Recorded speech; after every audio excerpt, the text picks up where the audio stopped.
කොහොමද ළමයි අද මම මේ වීඩියෝ එක අරගෙන ආවේ මම උත්සාහ කරපු තවත් පොඩි වැඩක් ගැන ඔයාලට කියන්න.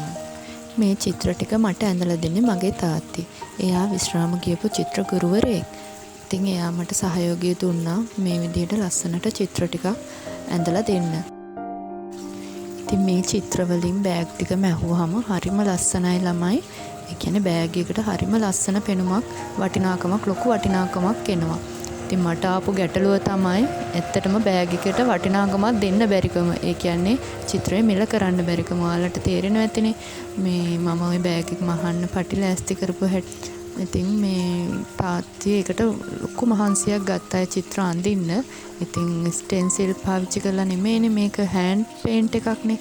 ඉතින් ඒකට ලොකු කාලයක් යනවා. ඒ වගේම ඒක ඇඳලා ඉවරුනහම ඒකට වටිනාකමක් දෙන්න අමාරුයි. ඉතින් අපි මේ කමුරෙත් මේ පේන්ට් කරන්නේ.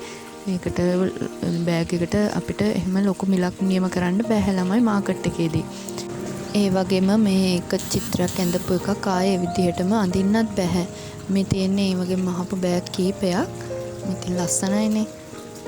ඉතින් මට හිතුණා මේ චිත්‍ර කල් තියාගන්න පුළුවන් මොකක් හරි මතු පිටක වගේ අඳින්න පුළුවන් නම් ඒක ගැලපෙනවා කියලා බෑග් එකකට වැඩිය. ඉතින් ඔයාලට මොකද හිතෙන්නේ ළමයි? මේ බෑග් ටික ලස්සනයි නේද?